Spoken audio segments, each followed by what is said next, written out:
অবশেষে রীতের গায়ে ছোঁয়ানো হলুদ লাগলো বিদ্যার গালে। সম্পূর্ণ জানতে ভিডিওটিতে একটি লাইক করে দেখতে থাকো। গল্পের শুরুতেই দেখা যায় যে বিদ্যা খুব ভালোভাবেই চলে গেছে ফাগুনের হবু শ্বশুরবাড়িতে, কিন্তু বিদ্যা এখনো পর্যন্ত জানেই না যেই বাড়িতে সে গেছে সেই বাড়িরই ছেলে হচ্ছে রীত, যে কিনা বিদ্যাকে পাগলের মতন ভালোবাসে। এরপর রীতের কাকিমা মিষ্টিমুখ করায় বিদ্যাকে আর বলে বিয়ের দিন কিন্তু অবশ্যই তোমরা তাড়াতাড়ি চলে আসবে। এর মধ্যেই একটা কথা বারবার করেই ভাবতে থাকে রীত, যেভাবেই হোক না কেন সে বিয়ে করবে শুধুমাত্র প্রফেসর বিবিকে। রীতের সাথে আলাপ করার জন্য অপেক্ষা করছিল বিদ্যা, কিন্তু রীত আসতে লেট করায় বিদ্যা বেরিয়ে যায়। অন্যদিকে রীতও তার ডকুমেন্টস খুঁজে পেয়ে যায় আর নিচে আসতেই তার বোন বলে, এদা ভাই তোর সাথে একজন আলাপ করবে বলে কখন থেকে অপেক্ষা করছিল, কিন্তু তুই এতটাই লেট করলি যে সেও চলে গেল। রীত তখন বলে, তাই নাকি, যাই হোক পরে আবার আলাপ করা যাবে। এর মধ্যেই রীতের যে পার্সোনাল অ্যাসিস্ট্যান্ট ছিল সে তখন দেখে নেয় প্রফেসর বিবিকে।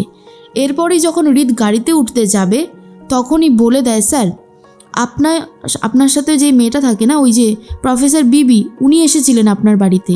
আর এটা শোনার পর রীত তো পুরোপুরি অবাক হয়ে যায় আর বলে, তাই আলাপ না করেই চলে গেলেন। এর মধ্যেই রীতের সাথে দেখা করতে আসে ফাগুনের বাবা আর বলে, আমাদের প্রজেক্ট খুব তাড়াতাড়ি শুরু হতে চলেছে, নতুন প্রজেক্টের কাজ। আমাদের যে একাডেমিটা হতে চলেছে ইন্ডিয়ার সবথেকে বড় একাডেমি হতে চলেছে, এটা আমাদের গর্ব, তাই আমাদের কাজ শুরু হবে, হয়েও গেছে। বিয়ের পরের দিন থেকেই আরও বেশি করে লোকজন ইনভলভ করে কাজটা শুরু হয়ে যাবে। তখনই কাশ্যপবাবু বলে, রীত জীবনে সফল হওয়াটা খুব দরকার। অ্যাকচুয়ালি জীবনে সফল না হলে না কোনো মানুষ দেখে না, মানুষ শুধু আজকালকার দিনে সফলতাটাই দেখে। আমি চাই তুমি আরও অনেক বড় সফল হও। তখনই রীত বলে, ধন্যবাদ।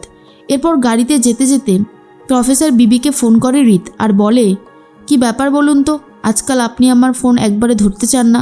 তখনই প্রফেসর বিবি বলে, দেখুন আপনার কিন্তু বিয়ে ঠিক হয়ে গেছে, তারপরেও যে আপনি আমাকে এইভাবে ফোন করছেন, এই ব্যাপারগুলো মোটেও ঠিক হচ্ছে না।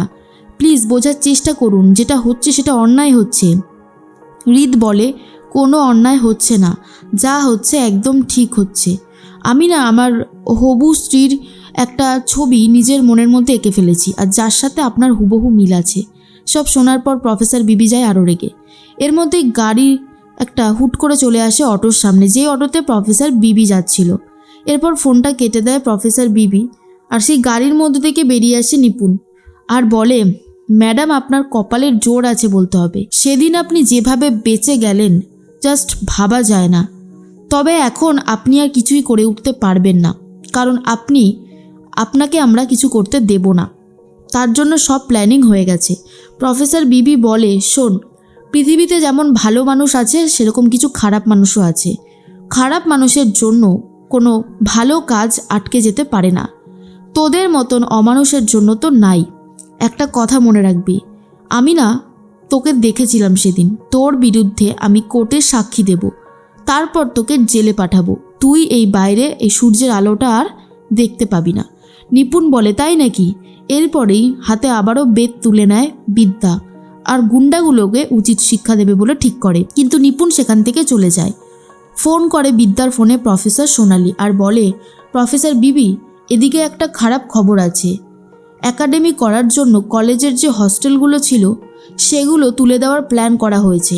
সেখানে নাকি ইন্ডিয়ার সবথেকে বড় একাডেমি বানানো হবে, কিন্তু এই কলেজের অনেক স্টুডেন্টরাই তো সেখানে থাকে, তাহলে তাদের কি হবে প্রফেসর বিবি? তখন প্রফেসর বিবি বলে, কিচ্ছু হবে না এসব, আমি হতে দেব না। তার জন্য আমাকে যতই কাঠখড় পোড়াতে হোক না কেন হবে।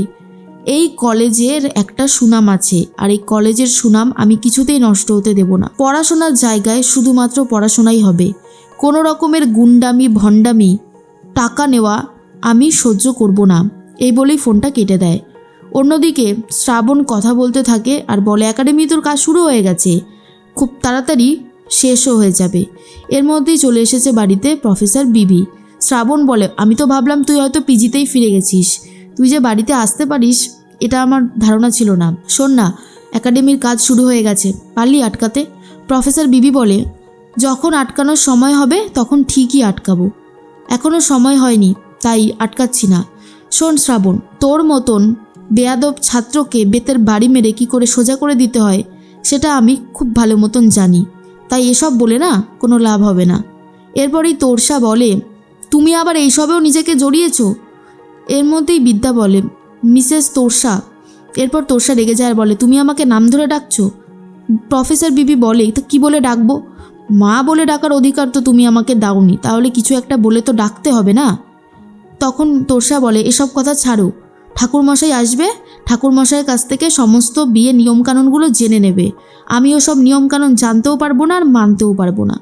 তুমি তো শিক্ষিত মেয়ে, তুমি সব কিছু জেনে শুনে ফাগুনের বিয়েটা দেবে।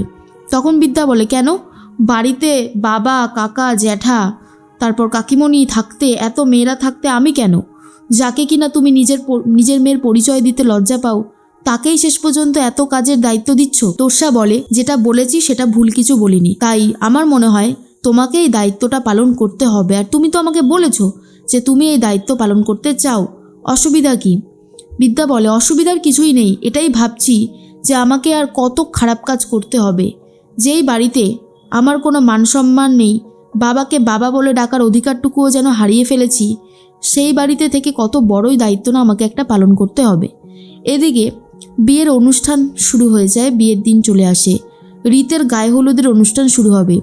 কিন্তু রীত মনে মনে শুধুই প্রফেসর বিবিকে ভালোবাসে আর প্রফেসর বিবিকেই বিয়ে করতে চায়।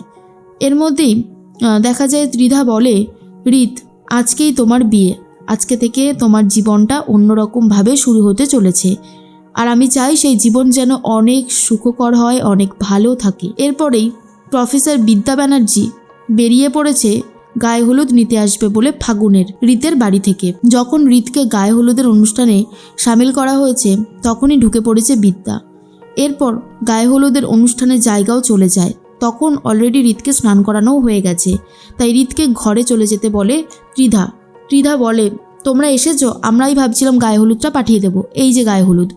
গায়ে হলুদটা ছুঁয়ে ফেলে বিদ্যা আর বলে, অনেক ধন্যবাদ, আসলে এই গায়ে ছোঁয়ানো হলুদটাই তো শ্রাবণের বোন, মানে আমাদের বোন ফাগুনের গায়ে লাগবে, আর তারপরে বিয়ের সমস্ত নিয়মকানুন আস্তে আস্তে শুরু হয়ে যাবে।